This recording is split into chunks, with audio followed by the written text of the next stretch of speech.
ফায়দা লুটে। যে ইমান শুধুই কেবল ফায়দায় আনন্দ করে, যে ইমান দেখে না যে আরাকানে ভাইরা মরে, যে ইমান বাস্তবে নাই, যে ইমান ময়দানে নাই, মুখে শুধু ফাঁকা বলি, কি করে তারে বলো ইমানে বলি, কি করে তারে বলো ইমানে বলি, কি করে তারে বলো ইমানে বলি। চিল্লায় বলেন ঠিক কিনা? ইমানে ইমানে পার্থক্য আছে না নাই? কালেমায় কালেমায় পার্থক্য আছে না নাই? এটা হচ্ছে শ্রেষ্ঠ কালিমা, এটা বিপ্লবী কালেমা, এটা সংগ্রামী কালেমা।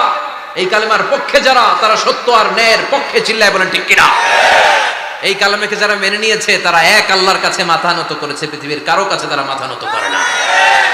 এই কালেমার পক্ষে যারা, তাদের স্বপ্ন যে কালেমার পতাকা এই দেশে উড়বে। চিল্লায় বলেন ঠিক কিনা? কোন